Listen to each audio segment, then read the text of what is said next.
Ya, silakan. Terima kasih, selamat sore Bapak Ibu sekalian. Tadi saya akan dibantu oleh Pak Asep dan juga dari kelompok 1 akan menjelaskan lebih rinci terkait dengan apa yang kami temukan ketika berbicara penyebab prioritas, identifikasi dampak dan juga solusi. Pertama, kami melihat ada persoalan di tataran kebijakan terkait dengan situasi kebijakan ekonomi politik di level nasional, sehingga penyebab prioritas yang satu ini berdampak kepada kerusakan ekologis, di mana penyimpangan pola lingkungan hidup oleh oknum-oknum industri ekstraktif misalnya, tumpang tindih perizinan lahan dan lain sebagainya, hal semacam itu.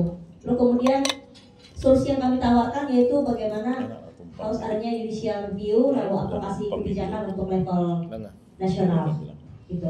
Kemudian untuk poin yang kedua, penyebab prioritas yaitu lunturnya pemahaman agama dan kearifan lokal tentang lingkungan berkelanjutan. Jadi ada 2 variabel, pemahamannya luntur. 3, pemahaman agama dan kearifan lokal itu luntur. Gitu. Pemahamannya terkait dengan agama dan kearifan lokal yang bicara lingkungan berkelanjutan. Lalu dampak dari lunturnya pemahaman agama dan kearifan lokal tentang berkelanjutan ini terjadi pembiaran, tindakan perilaku pembiaran, sehingga juga bicara tentang ketidakpedulian terhadap kelestarian lingkungan di tingkat tapak masyarakat ataupun juga masyarakat dalam hal ini bisa masyarakat lokal ataupun juga tokoh-tokoh agama kalau tidak punya pemahaman, lunturnya pemahaman agama dan kearifan lokal ini tadi minim tentang hal itu. Solusi yang kami tawarkan bagaimana harusnya ada pendidikan dan ataupun edukasi yang membangun kesadaran kritis tentang lingkungan hidup, terutama oleh tokoh agama, karena di sini mendorong peran lintas agama. Lalu kemudian juga nanti berbicara tentang kerjasama dengan kelembagaan adat. Salah satu aktor penting dari kami yaitu peran FKUP. Itu lalu revitalisasi nilai-nilai ini sangat penting sekali ketika berbicara pemahaman agama dan kearifan lokal yang pemahaman tentang nilai-nilai kelestarian lingkungan itu mulai luntur. Kemudian poin yang ketiga prioritas yaitu berbicara kepentingan atau tuntutan ekonomi. Jadi ini sebagai salah satu penyebab prioritas mengapa adanya eksploitasi alam secara berlebihan, karena dorongan ekonomi salah satunya, dan solusinya yaitu bagaimana agama dan adat dalam hal bagaimana berbicara kepentingan atau tuntutan ekonomi ini berbicara tentang bagaimana solusi yaitu pemberdayaan ekonomi. Tadi mengambil contoh dari saya lupa, ya Pak Sugiono ya, bicara tentang small business tadi. Jadi ini bisa menjadi salah satu solusi dari persoalan ekonomi yang mendorong eksploitasi alam secara berlebihan untuk tingkat tapak masyarakat. Kemudian poin prioritas yang keempat yaitu ekonomi politik global. Nanti Pak Marco masih bisa membantu lebih dalam menjelaskan ini jika ada pertanyaan. Jadi ekonomi politik global yang berbicara tentang bagaimana menghasilkan sistem yang mengeksploitasi alam. Jadi kepentingan global dari negara-negara yang membutuhkan sumber daya mentah dari tempat kita diolah dan menjadi kepentingan mereka, tapi kita menerima dampak gitu dari situasi ini.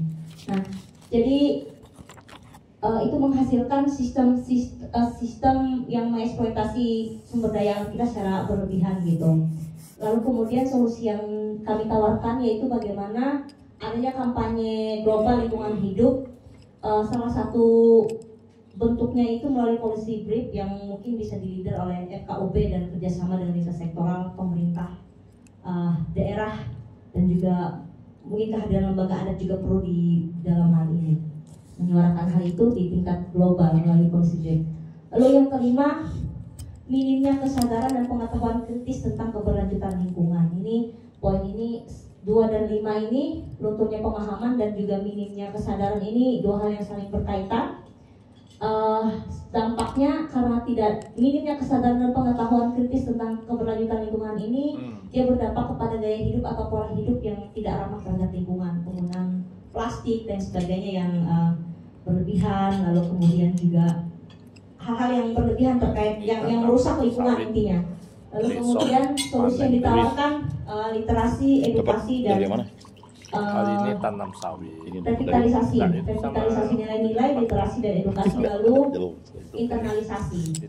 Poin terakhir ini Pak Asep akan membantu menjelaskan terkait dengan internalisasi nanti. Tambahan terakhir. Itu dari kami kelompok 1. Pak Asep mau lanjutkan? Terima kasih. Siap menjawab pertanyaan kelompok 1. Ada tambahan dari anggota kelompok 1? Silakan Pak Asep. Tambahan ya. Tidak ada. Baik, Ibu Bapak, saudara, kawan-kawan, kelompok 1 mengajukan ada 5 yang menjadi penyebab kerusakan ekologis dan dampaknya. Kemudian mereka juga menawarkan solusi yang akan direncanakan, yang sudah dipaparkan tadi di diskusi kita yang pertama. Nah, silahkan kalau ada yang mau menambahkan, mungkin Ibu Bapak dan saudara merasa nggak cukup 5, mesti tambah 6. Oh, nggak cukup 6, mesti tambah 7. Atau ada yang mau mempertanyakan. Silakan, Mas, kita punya waktu sekitar 5-10 menit ke diskusi. Pak Albert, silakan. Nomor 2, kulturnya pemahaman tentang kearifan lokal dan agama tentang yang dengan perspektif ekologis. Ya, poin nomor 2 ini yang terkait dengan kearifan lokal ini menarik ya, karena tadi kami juga membahas paling ujung, jadi agak sedikit telat karena ini menarik gitu. Ternyata terhubung dengan di kelompok 1 di poin nomor 2 gitu. Kalau melihat kearifan lokal dan lingkungan hidup yang berkelanjutan ini, kita juga tadi membahas terkait dengan transfer of knowledge ya. Jadi mentransferkan ilmu pengetahuan dari generasi yang lebih tua ke generasi yang berikutnya itu menjadi penting dalam konteks bagaimana itu bisa diturunkan gitu. Nah, di sini saya lihat di solusinya itu ada revitalisasi nilai. Saya juga mau cek apakah masuk dari revitalisasi nilai ini juga adalah semacam ketika berbicara tentang pengetahuan lokal, itu kan banyak yang lisan ya, itu banyak yang bertutur gitu. Nah, ketika bertutur, ketika generasi tuanya hilang, otomatis generasi yang berikutnya mungkin tidak seutuh lagi yang generasi pertama. Jadi solusinya itu adalah memang dalam konteks ini, apakah revitalisasi nilai ini termasuk di dalamnya itu adalah pencatatan atau pendokumentasian. Ketika bahasa bertutur atau lisan diturunkan menjadi bahasa tertulis, itu menjadi penting untuk diwariskan kepada generasi yang berikutnya. Dan itu tidak bisa hilang kan, karena itu bisa diturunkan persis dengan pengetahuan yang terekod atau tercatat itu tadi gitu. Nah, seterusnya ketika itu dipandang atau dilihat bagus dalam konteks misalnya perjalanan waktu untuk menjaga sesuatu, misalnya di sini diskusinya itu menjaga orangutan. Dalam konteks orangutan itu adalah nenek moyangnya kami yang harus dijaga, dan sehingga tanpa WWF pun mereka udah bisa gitu kan. Kemudian itu disirkulasi, diseminasikan ke banyak tempat yang lain. Memang tidak persis itu diterima semua, tetapi ada bagian kearifan yang kemudian itu menjadi pembelajaran dan kemudian bisa digunakan di tempat yang lain gitu. Mungkin pada bagian itu juga setelah diterima, dikomunikasikan, kemudian disirkulasikan untuk ruang lingkup yang lebih luas, misalnya level yang lebih tinggi atau di kelompok komunitas yang lebih luas juga gitu. Mungkin pada bagian itu masukannya, atau mungkin kalau sudah masuknya itu oke gitu. Terima kasih. Baik. Ini masukan ya, kita terima kan? Ya. Ya, keren. Tepuk tangan untuk Pak Albert. Ya. Revitalisasinya adalah pendokumentasian. Apa tadi? Dituturkan lagi ya, penulisan. Kemudian ya ada panjang tadi diskusinya Pak Albert, sampai sekolah adat, sampai kepada sekolah alam, sekolah macam-macam. Baik, ada lagi? Ada tanggapan dari kelompok lain? Ada tambahan dari Pak Asep, silakan. Secara filosofis yang disampaikan Pak Albert itu adalah internalisasi, bukan revitalisasi. Ya, karena Revitalisasi itu adalah kembali memvitalkan sesuatu yang penting tapi pudar. Itu disebut revitalisasi. Sesuatu yang important. Teknisnya bola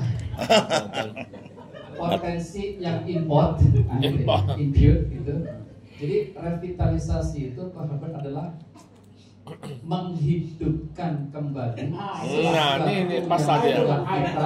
Itu cara kita Tapi menghidupkan. pudar karena krisis pemahaman. Revital. Alat Caranya, vital. teknis. Revital Caranya, menghidupkan. boleh pencatatan, Kalau boleh alat vital yang dihidupkan, penuturan berulang-ulang, Jadi boleh alat pewarisan yang vital. secara ya, terstruktur. maka disebut Itu revitalisasi. teknis yang disampaikan. Re itu kan kembali. Kira-kira begitu kan. Terima kasih. Baik. Terima kasih banyak Pak Asep. Saya Ada lagi? Oh, silakan nih Pak. Silakan. Tolong Mau nyambung tadi saya agak yang penting juru mikrofon, Pasti yang agak juru mic. saya juru komentar ya Pak. Silakan. Baik, terima kasih. Ini memang saya sepintas tadi pengen membantah. Kalau bacaan bahasanya itu kan rupanya luntur, berarti karena kesan begini, satu-satunya minta maaf ya, satu-satunya pengelola hutan yang masih saya percaya ada. Ya. Jadi kalau tapi satu lagi mereka, saya juga menyadari. Jadi minta maaf, kebetulan saya juga tenaga pengajar. Ada ada skripsi mahasiswa yang berbicara mengenai ini. Ternyata yang kita rasakan sama persis Pak. Jadi memang hilang itu. Jadi yang tahu itu cuma yang tua-tua. Kami tanya di presenter itu, diajarkan nggak ke anaknya? Enggak. Siapa mau saja belajarnya. Belajar menenun, belajar apa saja lah, obat-obatan dan lain sebagainya. Berarti itu sesuai lah konteks dengan yang dibicarakan. Cuma bagi saya begini, sekarang gimana caranya kita masuk ke sisi itu supaya itu menjadi sebuah gerakan, katakanlah apa namanya itu ya. Kalau cuma menganjurkan saja rasa-rasanya belum jadi aksi gitu. Supaya itu menjadi membiasakan bahwa ini harus diturunkan. Beberapa hasil ada yang sudah dibuatkan film dokumen apa dia dokumenter. Itulah kalau begitu kan anak-anak sekarang ini kan cara kita memberikan pendidikan beda nih Pak. Kalau zaman saya sih diberitahu ini buku pelajari udah, kalau sekarang kan mana mau. Zaman digital ini orang lebih suka nonton yang mungkin pendekatan digitalisasi untuk arah itulah yang harus masuk di solusi itu. Kalau bisa begitu ditambah lewat apa lagi digitalisasi Nah, kearifan lokal. iya. Kalau begitulah. Nah, itu mantap. Terima kasih Pak ya. Terima kasih. Tambah ini. Oh, mau nambah lagi. hanya tambah penuh. Bukan di hati. Bismillahirrahmanirrahim. Memang Karena pengalaman bahas kami anggaran. ya, Pak, memproses pengakuan ini saya mewakili dari memproses pengakuan masyarakat hukum adat dan juga kita SK-kan. Kita melakukan identifikasi dan verifikasi. Memang yang sangat penting itu pencatatan. Kalau penuturan berulang-ulang seperti disampaikan Pak Asep, kita semua akan punah kan. Nah kalau pencatatan berulang-ulang dan digitalisasi pasti bisa ditelusuri. Itu yang penting. Nah ketika kami akan membukukan masyarakat adat yang sudah kita akui, kami memproses pertama tahun 2019. Nah begitu kami akan membukukan, ternyata masih ada beberapa dokumentasi yang kurang. Ketika mencari data-data itu cukup sulit gitu. Kami harus datang lagi ke lokasi mencari dokumentasi, itu yang sulit. Nah terus memang terkait kearifan lokal. Kalau dikatakan luntur, memang rasanya gimana ya?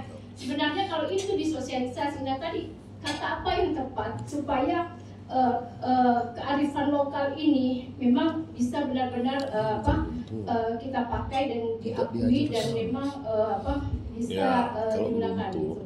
Nah yang menjadi krisis juga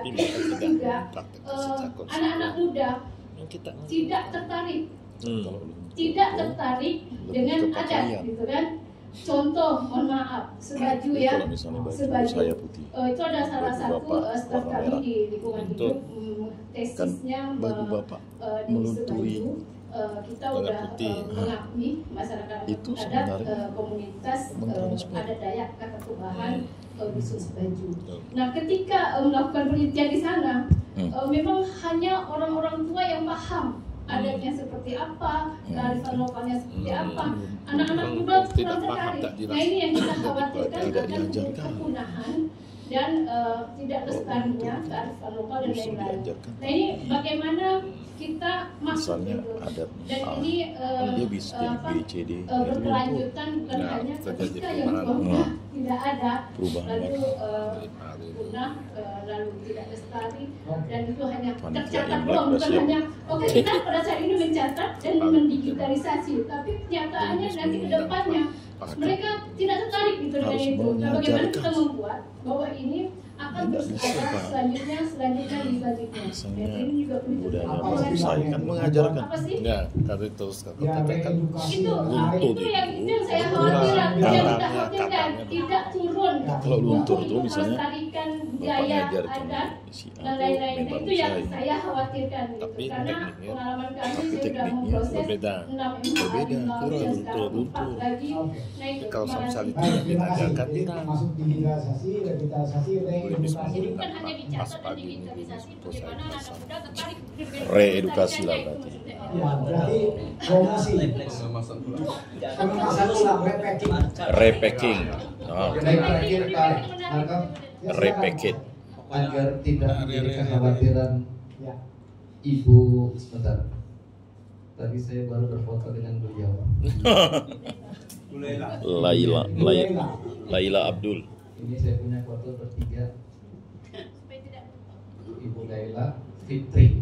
Ya. tepat. Saya tidak pernah khawatir sebagai seorang futurolog. Saya tetap tahun 2060.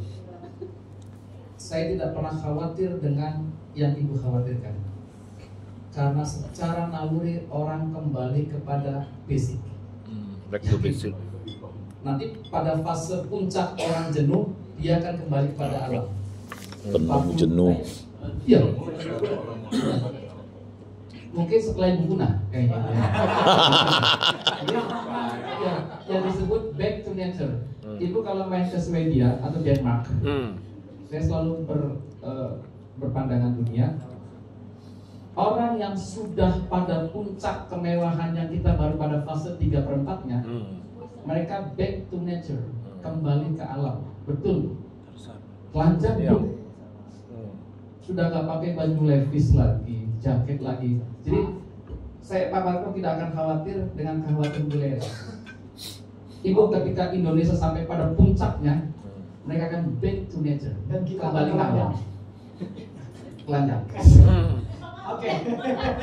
Ya ya. Khawatirkan tadi kalau apa 2065 ya, 2060 ya, bukan orang akan berperang memperebutkan air gitu kan? Iya, Nah, itu bukan. Bapak bisa apa? Oke. Bisa khawatir terhadap Oke. itu, Iya, kan? air adalah sesuatu yang Oke. basic. Nah makanya dengan melestarikan kearifan lokal Ya. yang memang udah pengalaman orang-orang terdahulu kita bagaimana melestarikan Makanya alam, ada 3 di sana Bu. Ada edukasi.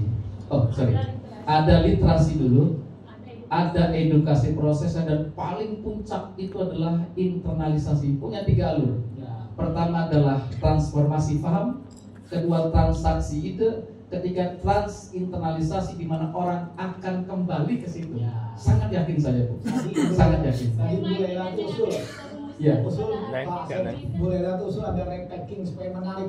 Oke. Isinya itu tapi packingnya ke klien. Saya akan kolaborasi dengan beliau. Baik. Saya pikir kelompok 1 sudah selesai. Kita tepuk tangan untuk kelompok 1. Ya. Oh, masih ada tambahan? Masih. Ya. Menurut saya masih ada satu apa namanya poin lagi yang perlu dimasukkan lagi. Silakan apa Pak? Supremasi hukum, Pak. Oh itu masuk kebijakan Pak. Bapak Ibu. Ini kan penyebab. Ya. Artinya ada yang tidak jalan dalam hal Ya. supremasi hukumnya.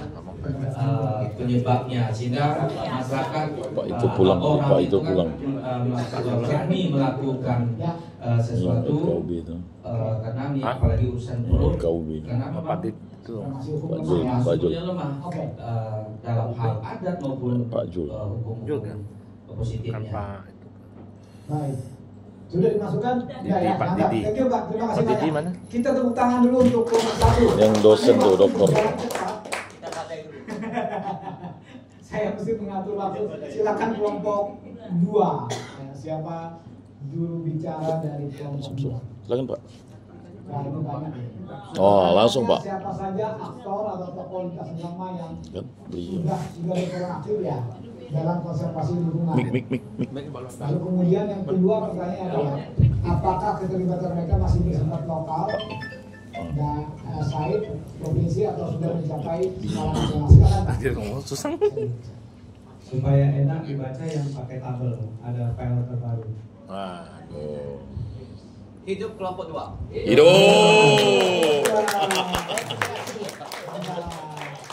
Kenapa hidup? Karena Revital. kami ada yang masih bujangan. Revital. Ya. Tapi masih perlu revitalisasi.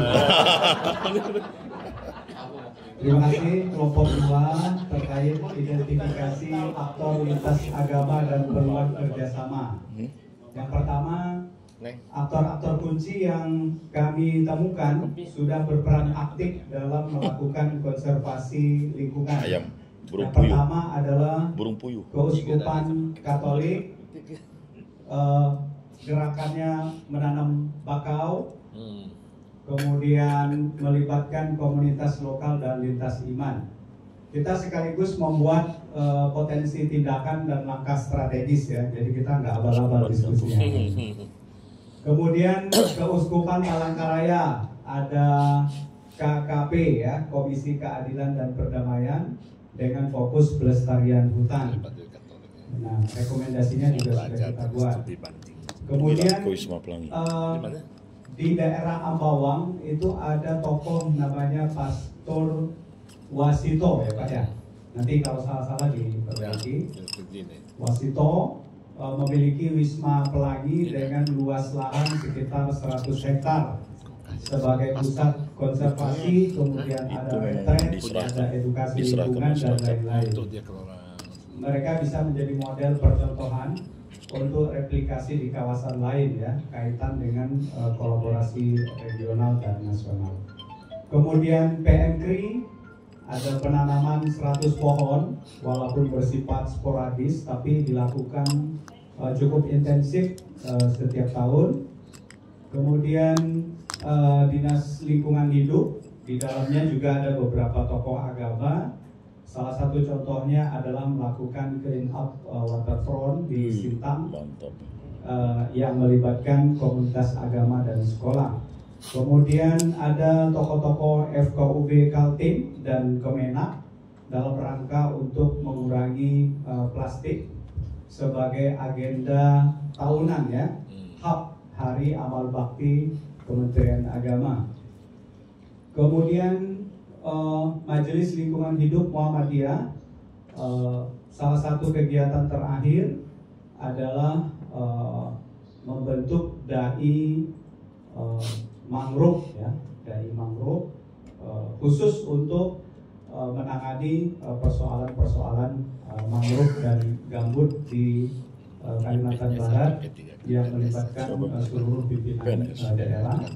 Kemudian Eko Bhinneka Muhammadiyah yang sudah disupport oleh negara Kenya untuk melaksanakan kegiatan lingkungan untuk meningkatkan kerukunan umat beragama.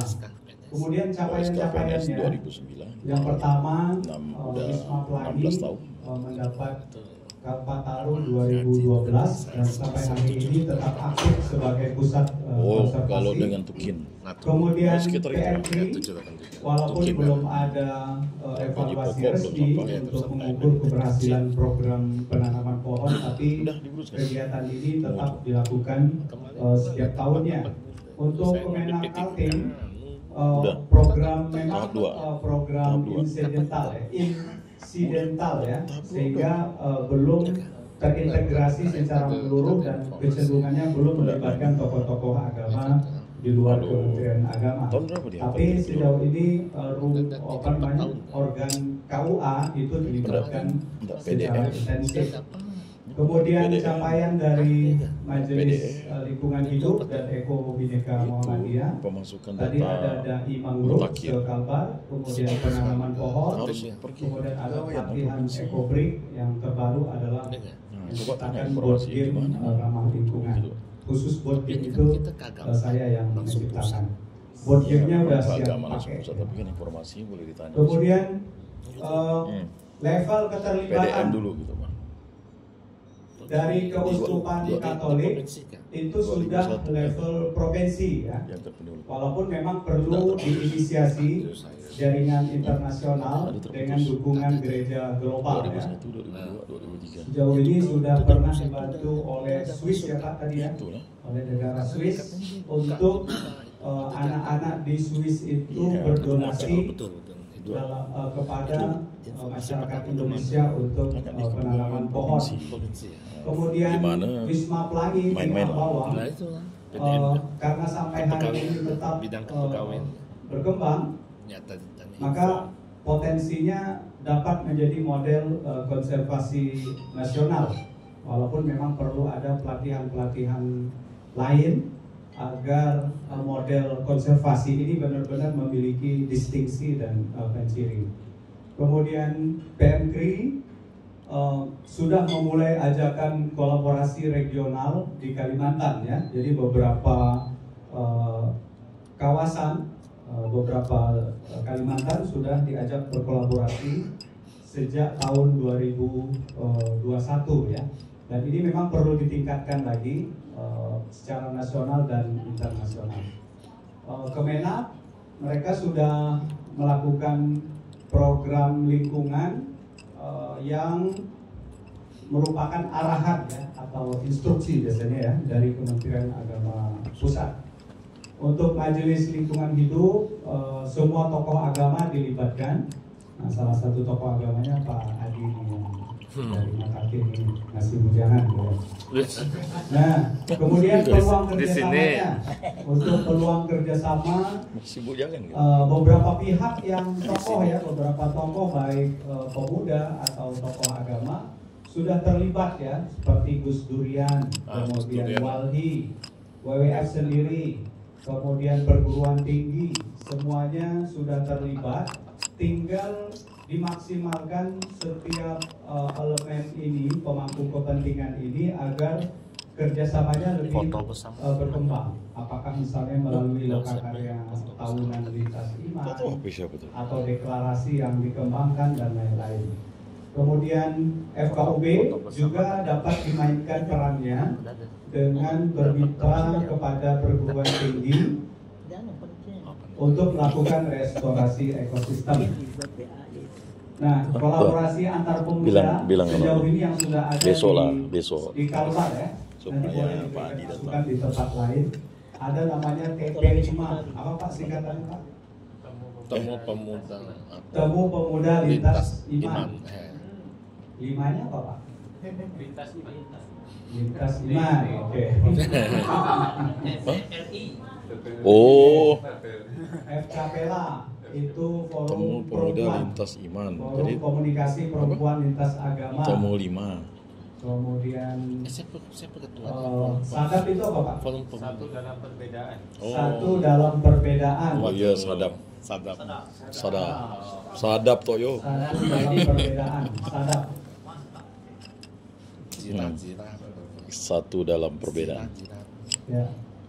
Kemudian Eko Bhinneka Muhammadiyah. Kemudian Dewan Kesejahteraan Masjid. Mintap. Nah, ini ada ide-ide baru dari para peserta ini untuk WWF menginisiasi berdirinya kelompok-kelompok baru. Yang pertama adalah komunitas disabilitas lintas agama. Setuju. Gimana? Menarik nggak Pak Yuli? Nah, tak pernah. Belum pernah ya? Hanya bapak-bapak ini yang punya ide ya. Kemudian ada forum kepala sekolah lintas agama. Ini pun juga belum ada, sehingga harapannya dengan mengembangkan organ-organ mitra kerjasama ini, giat lingkungan menjadi lebih masif ya. Kemudian terakhir, peran agama dalam kampanye ya, konservasi. Tadi Pak Albert menyatakan bahwa di Kalbar ini ada kepercayaan masyarakat adat bahwa asal usul kita ya adalah orang utan. Asal usul kita. Ya, asal usul kita ya. Asal usul orang utan Pak. Asal usul orang utan adalah kita. Atau sebaliknya. Asal usul orang utan adalah orang utan. Kita. Ya. Oh gitu. Saya juga riset. Asal usul sehingga ini juga menjadi satu kekuatan adalah ya, kita. kekuatan kultur, kekuatan Iya, asal usul orang hutan. tradisi bahwa Orang hutan. dari lahir pun manusia itu sudah dekat dengan Orang alam hutan. ya. Betul. Kata Pak Adi tadi itu ada 3 prinsip dalam Konghucu. Ya. Jadi kan Pak Tianming. Tianming. Tianming apa itu takdir dari Tian dari Tuhan itu Oke. Tian Ti Ren. Ti. Nah, jadi mak Ren Ren sama Tian Ti Ren. Ren itu manusia, Ti itu alam. ya. Ya. Jadi manusia, Tuhan Dan alam. itu saling terhubung. TNT. Oke, sehingga itu menjadi modal besar. Kemudian dikaitkan lagi dengan upaya tokoh-tokoh agama tadi seperti disampaikan oleh narasumber, mulai dari fikih lingkungan, kemudian fikih air dan seterusnya, yang ini merupakan integrasi nilai-nilai agama yang sangat penting ya untuk Tidak dimakan, dikampanyekan ya. sebagai basis ajaran agama. Jangan yang bilang mendukung, saya konservasi. barang itu pasti, tapi satunya itu Pak Adi itu. Sudah kan? Sudah ya? Harusnya masih ada Abang ya? mulai, saya mulai. Masih ada, nggak apa-apa. Abang mulai saya. Terima kasih, Pak. Iya, kita gunakan untuk kelompok 2. Silakan bertanya. Baik. Saya masa gitu Apakah bertanya. ada dari anggota kelompok 2 mau menambahkan? Cukup pas. Nambahkan ini dari tadi ini siap-siap dan ini. Sudah. Cukup. Nah, kalau tidak ada, saya responkan kepada kelompok 1 dan kelompok 3. Jangan ditambah, Kalau ada kan? sesuatu yang mau ditambahkan, silakan Bang Jatamu tidak satu. Hermas, bukan Ayam. Hermas. Hermas. Hermes nama atas. Nama Bang Hermas. Betul Pak. Saya ini suka salah disebut. Pasti ibu-ibu ya Hermes, ada yang Gimana? Herman. Itu sengaja oleh orang tua saya Pak, supaya lebih aneh. Hermas itu kan lebih aneh. Ya. Saya pikir menarik yang sudah didiskusikan oleh Bapak Ibu di kelompok 2 ini. Tetapi mungkin yang terakhir ini yang kaitan sama peran agama dalam kampanye. Kita punya pengalaman ini, teman-teman yang dari Jakarta, Bang Edo atau teman-teman juga bisa menambahkan. WWF itu pernah bekerja sama dengan MUI untuk membuat fatwa haram terhadap perdagangan satwa liar kalau tidak salah. Termasuk kemudian advokasi khotbah-khotbah, tetapi khusus untuk yang di teman-teman muslim. Nah ini menarik, kalau saya pikir bisa kita coba replikasi gitu ya.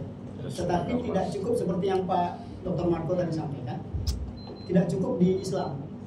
Mengapa tidak kemudian forum ini mencoba merumuskan bagaimana materi-materi khotbah itu ada di semua agama.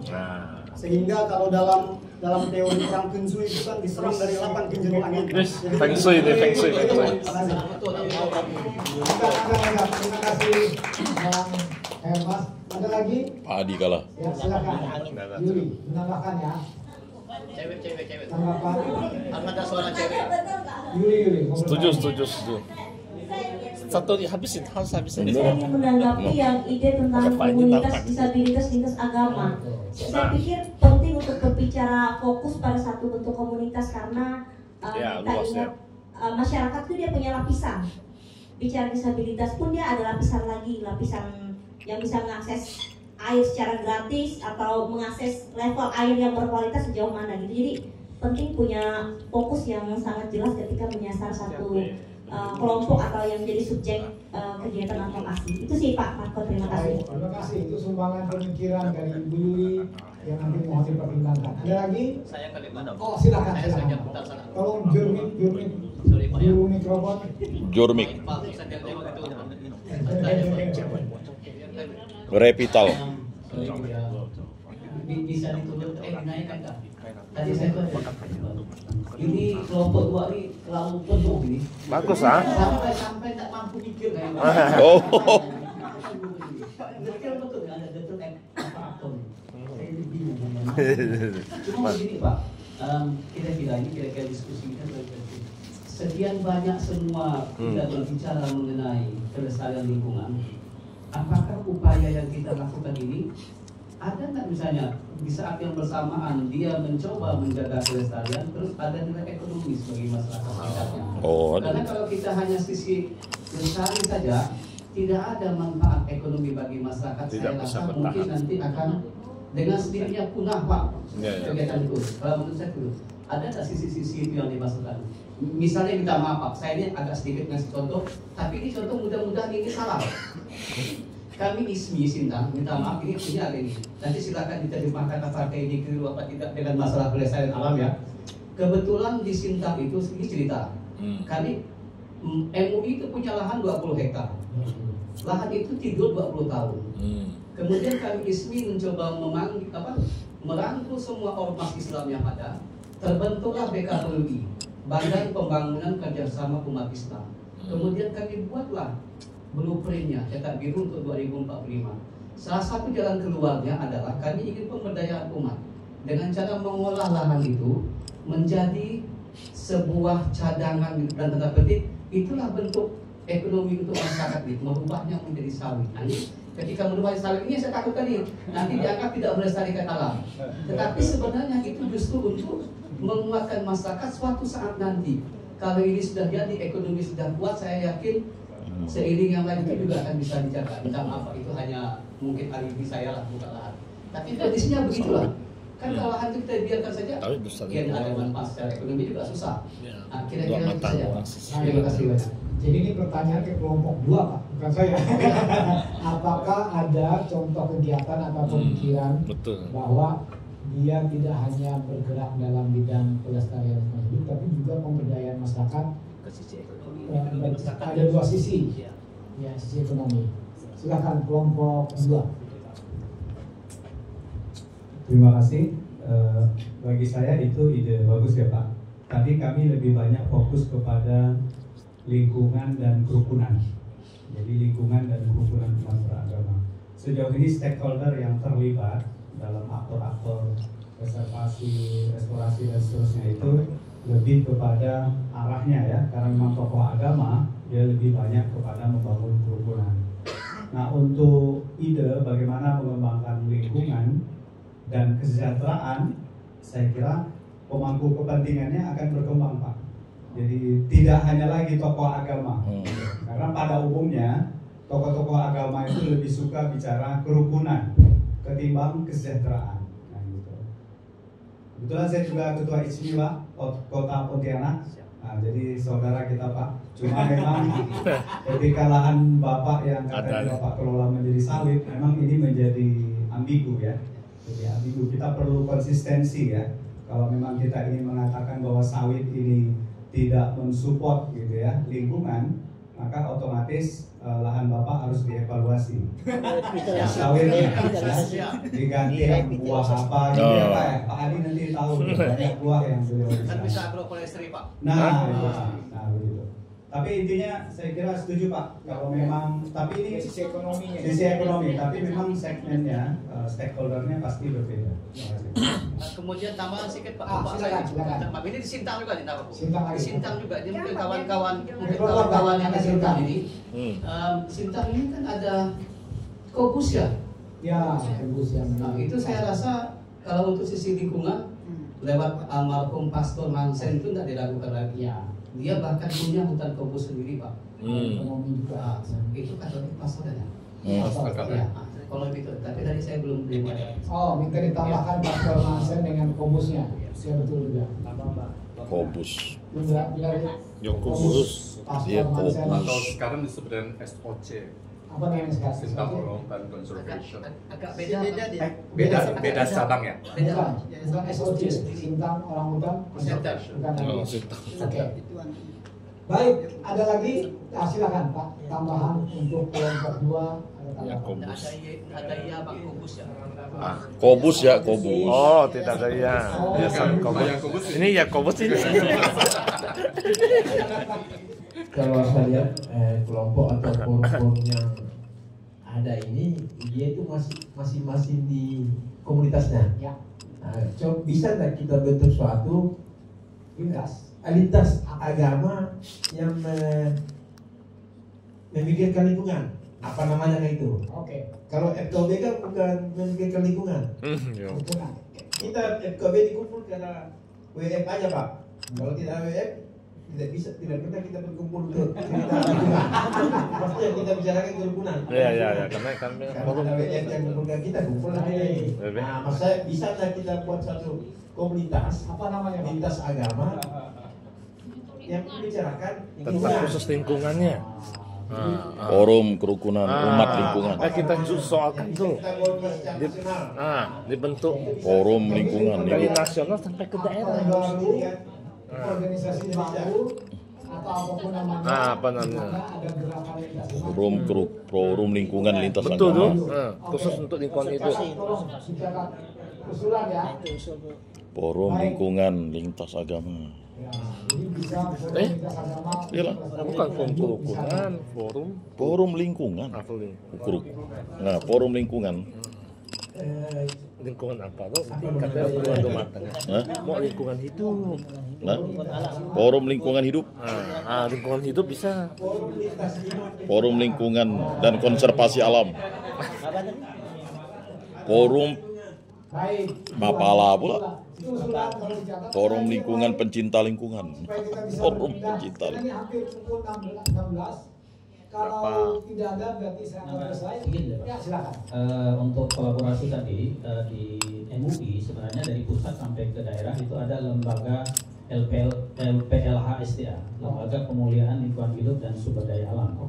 Yang kemarin itu yang disebutkan tadi ada dai gambut dan dai mangrove, itu salah satu kerjasama dengan BRGM dan kemarin dengan UNAS juga. Cuma memang LPLH-SDA ini memang belum bisa bekerja maksimal karena belum punya LPLH-SDA MUI. MUI ya, tolong dicatat faktornya. Nah itu ya. Baik. Terima kasih.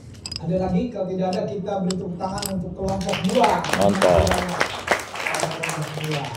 Yang terakhir kelompok 3. Silakan. Siapa yang menjadi juru bibirnya? Bang Hermas gimana? Jangan pulang dulu.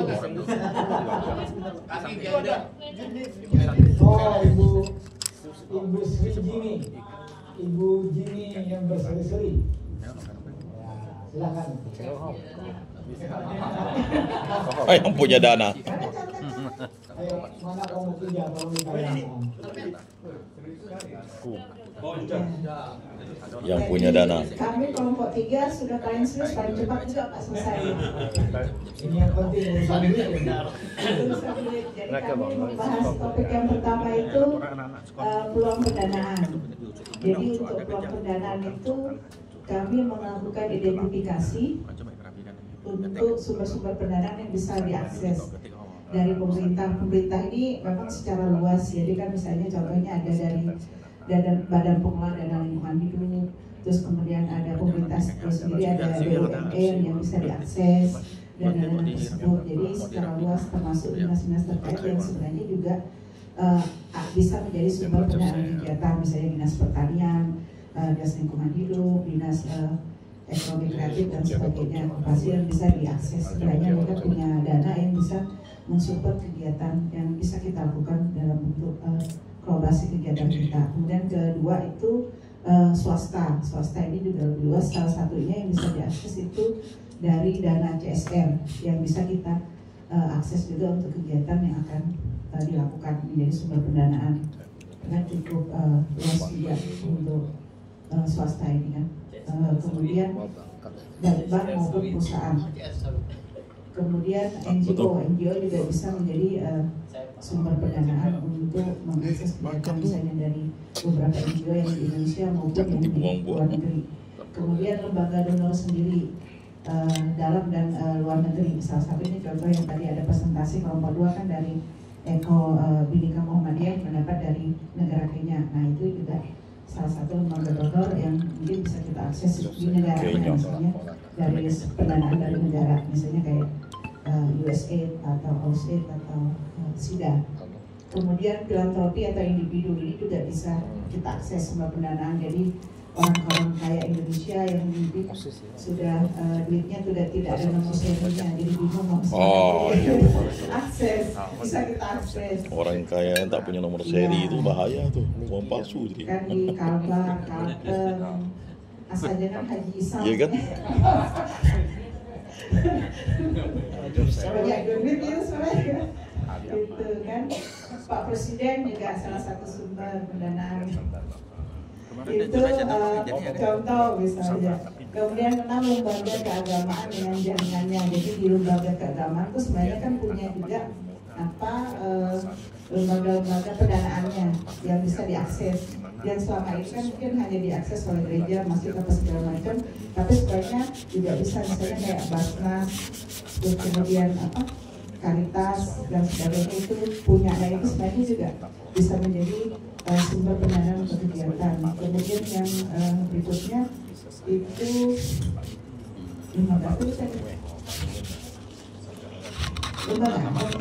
lembaga masyarakat adat, lembaga masyarakat adat ya, masyarakat adat. Mahkamah Agung, MA adat, yang lembaga adat. Jadi sebenarnya lembaga adat itu ada dua, ada yang memang dia bisa mengakses dana, tapi bisa juga menjadi sumber pendanaan. Tapi itu konteksnya lebih spesifik, misalnya adat bisa menyumbangkan dana yang mereka punya untuk isu-isu yang lingkungan atau isu lainnya yang ada di sekitar yang bisa kita akses atau dengan kolaborasi sharing.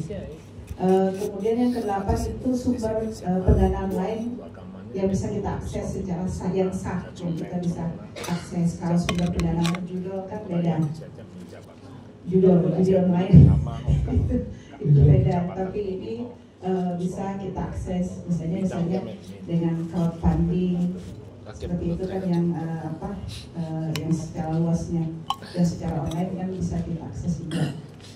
Bagaimana proposal atau membuat event bersama, itu yang pertama. Yang kedua, lanjut peluang untuk melebarkan jaringan atau aksi kampanye bersama. Ya, kita menjangkau generasi muda, anak usia dini, kemudian kelompok pemuda, remaja, perempuan, lintas agama dan sebagainya. Dengan semua jaringannya kan macam-macam, itu ada PKRI, Asia, Ekumenik Muhammadiyah dan sebagainya, banyak NU. Kemudian ada kelompok atau ormas grup atau lintas agama yang dimiliki lebih luas. Itu mulai dari tingkat provinsi sampai ke RT itu ada yang bisa kita manfaatkan. Pramuka itu dari nasional sampai ke daerah.